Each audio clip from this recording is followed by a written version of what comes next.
Alright, for this video I'm going to show you the basics of what you need to do to set up an item for sale not using a CSV. So if you're just adding a one-off item into your inventory. So once you're logged in, you click on inventory. Over in the right hand corner you'll click on add item. Any item that's denoted with the red asterisk needs to be filled in. Everything else is just extra for your ease.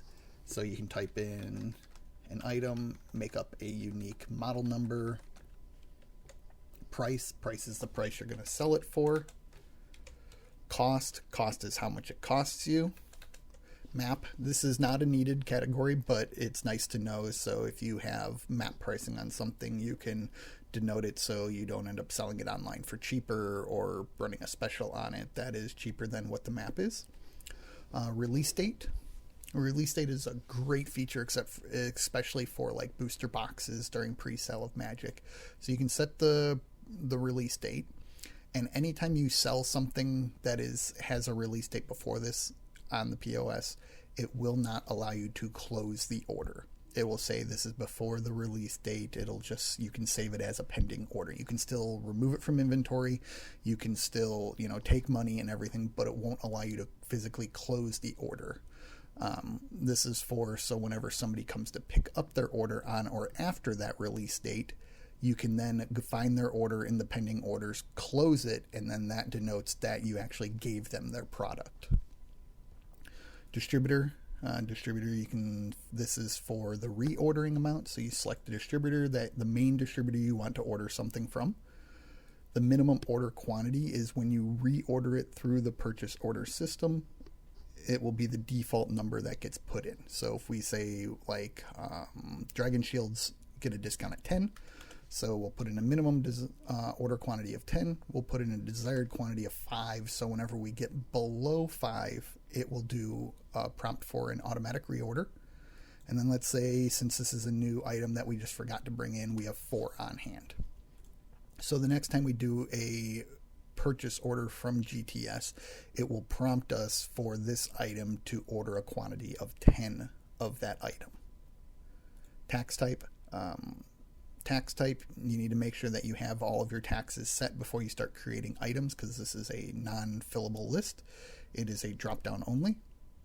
Same thing with distributors. You want to make sure all of your distributors that you're using are in the system before you start adding items, because if you start adding items and you don't have a distributor, you'll have to click here and then add a distributor and then come back into the item. So it's just a little bit more work. Manufacturer, you can type in and add a manufacturer at any point in time, or you can select from the list of other manufacturers that you have already typed in. Location is an open field, so you can type in anything you want in this. You can be like, it's rack 1, row 3, position 2, in inventory room, rack 5, position 4, labeled. Description is only used currently in this area, but we are looking at features of adding it as a hover over on the POS page.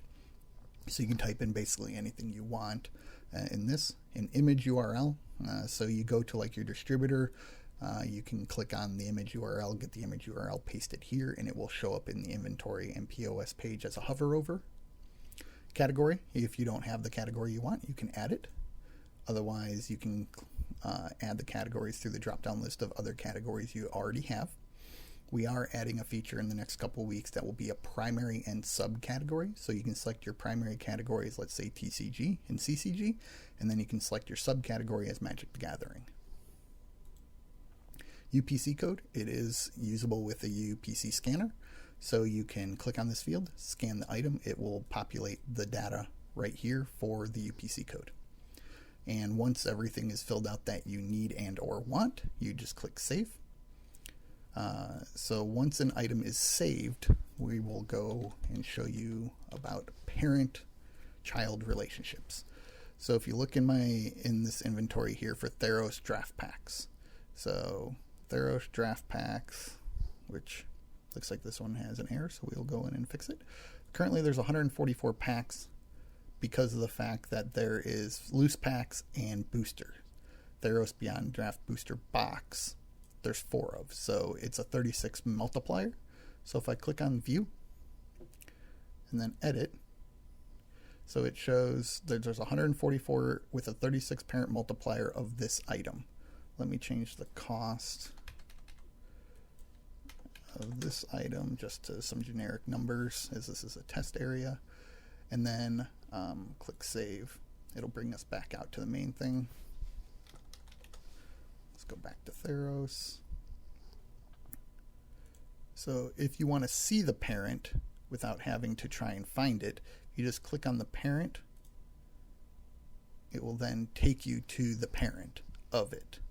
So this is the parent booster box. You know, it doesn't have a release date because we didn't set one in there for the test.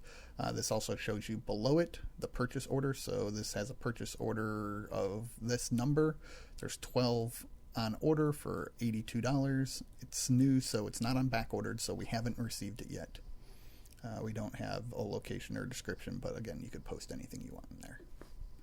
All right, this is an overview of the add and edit inventory. Thank you.